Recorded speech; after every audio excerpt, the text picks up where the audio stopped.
When Johnny was born, he already had pistols and bazookas. The doctors thought that in the morning the mother hid the gym, and someone even wanted to buy a membership there, but it didn't work out. At school, the boy was bullied by his peers, although some children defended him. However, the attacks continued, and the boy killed one of his attackers. When Johnny's parents found out what had happened, they threw him into the basement. Someone was already sitting here. The boy became friends with this man locked behind the door. They began to correspond, but the master never saw his friend. Soon too many people learned about the murder. An angry mob came to Johnny's house and set it on fire. The boy tried to free his friend, but the entrance was too strong. He then came out of the basement and tried to help his parents.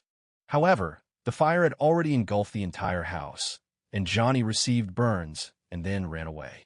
He was noticed. Local residents followed him to a forest lake where the boy drowned. Only his body was never found. They named him Popeye. Many years have passed since then.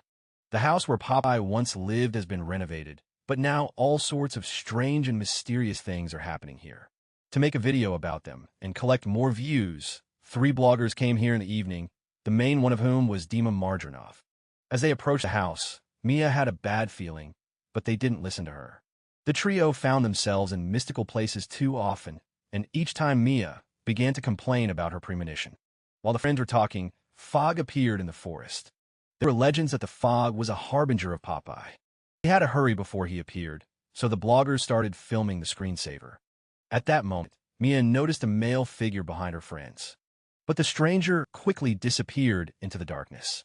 The trio went to film the interior of the house, but Mia chose to stay outside. She took the microphone and went to record the sound. Meanwhile, her friends went down to the basement. Once they were inside, Sherry stripped and climbed on top of her boyfriend. She decided to increase the number of views in this way. Both left the camera on. While they were working hard, Mia wandered through the forest. She was scared, and with good reason, because Popeye was already watching her. He grew up to be a powerful man, scarred by fire. Popeye attacked Mia, reducing her life to 0.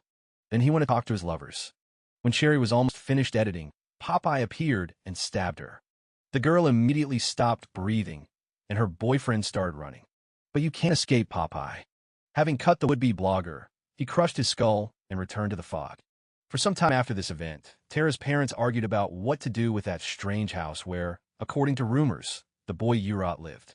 The father offered to sell it, but the mother was categorically against it. She knew the terrible secret of this place, like the previous owners of the house. Meanwhile, Tara packed her things and went with her friends to the very house where the triple murder had recently occurred. Her parents were barely making ends meet, and the young woman decided to help them. Many students knew and liked Tara's mother because she was a good teacher, so her classmates agreed to help. Tara's boyfriend Dylan also went to restore his beauty. He had just talked to his friend's friend, Donna. Dylan went to college on the other side of the country and still hasn't told Tara about it. He fears that because of his confession, they will have to break up. When all the friends gather, they get into their cars and drive to the desert where Popeye once lived with his family.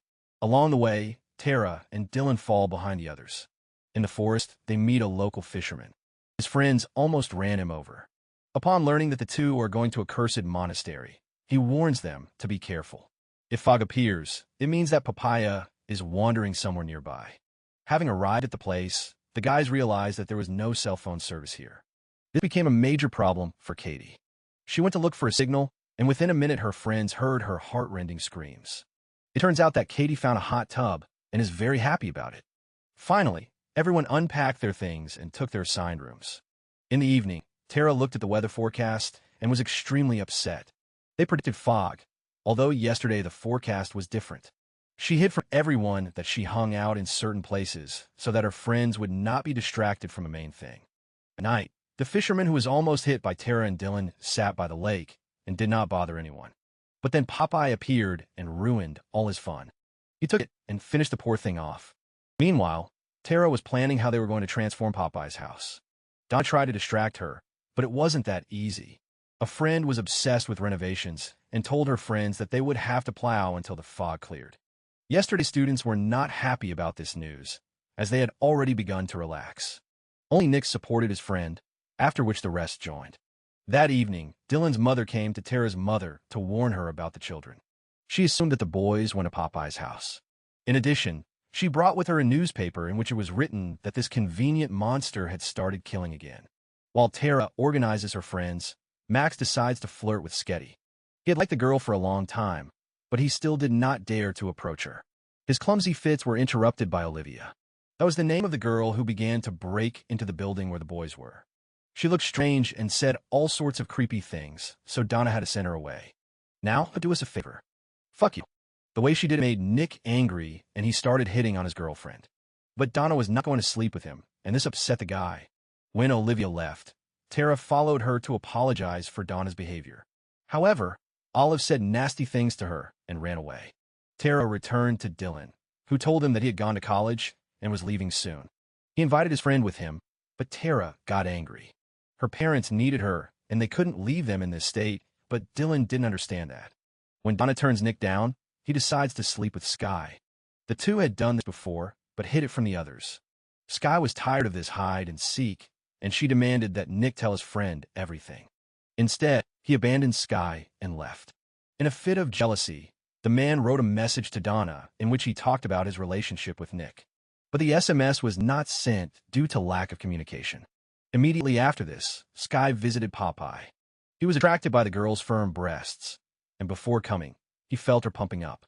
Sky did not like this attitude. She had to be indignant, and Popeye drowned the girl.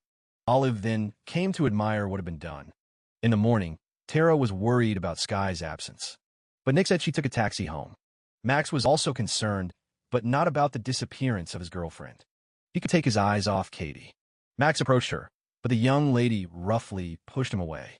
Although before that, she took a seductive photo on the boy's phone and offered to strangle a kite in it. We don't have to go on a date. Pull it.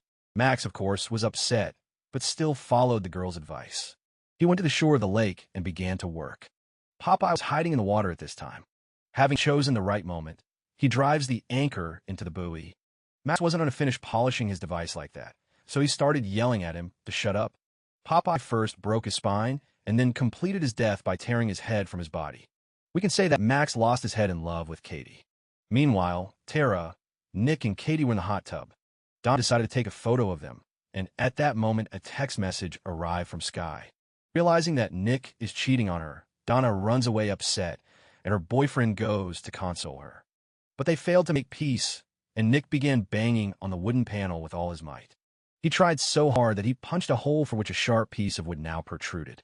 Seeing this opportunity, Popeye did not hesitate. He burst into the man's room, was hit in the face by him, and put Nick's head on a piece of wood. And Donna walked up to the car and saw that someone had stuck an axe into the wheel. She ran back and found Nick in an interesting position next to the hole in the wall. Dyla noticed that their friends began to disappear. He informs Tara about this, and they run off to look for everyone. Kitty went with them. Tara found an old photo of her mother's class near the house. She was missing a couple personalities. Then they found Adona.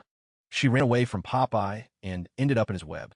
While she was spinning on the ground, a nimble monster grabbed a lawnmower somewhere and ran over Donna. Tara and Dylan were upset about their friend's condition and hurried to leave the place. Katie stayed and met a restless Popeye in the forest. He needed new victims. Meanwhile, Tara's parents and Dylan's mother went to pick up the children. The girl met her ancestors in the forest, but Dylan's mother was killed by Popeye. He just walked up and strangled her. Dylan didn't like the news, but he quickly came to terms with his mother's death. Katie does not lose hope of being saved from the maniac. She got in the car and tried to drive away, but the damn car wouldn't start. Seeing this, Popeye walked up to her and turned the car over.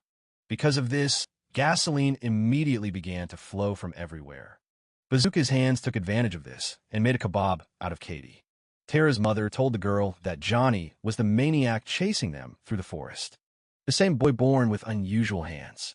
The kids bullied him, and Tara was the only one who defended him.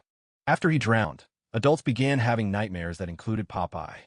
Tara's mother saw them too. The maniac demanded that the building be restored and not sold to anyone. When the woman finished her story, Olivia appeared and stabbed her. She is also descended from Tara's father.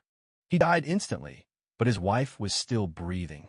Olive told Tara that Johnny had always appreciated her concern, and now he had come for her to thank her.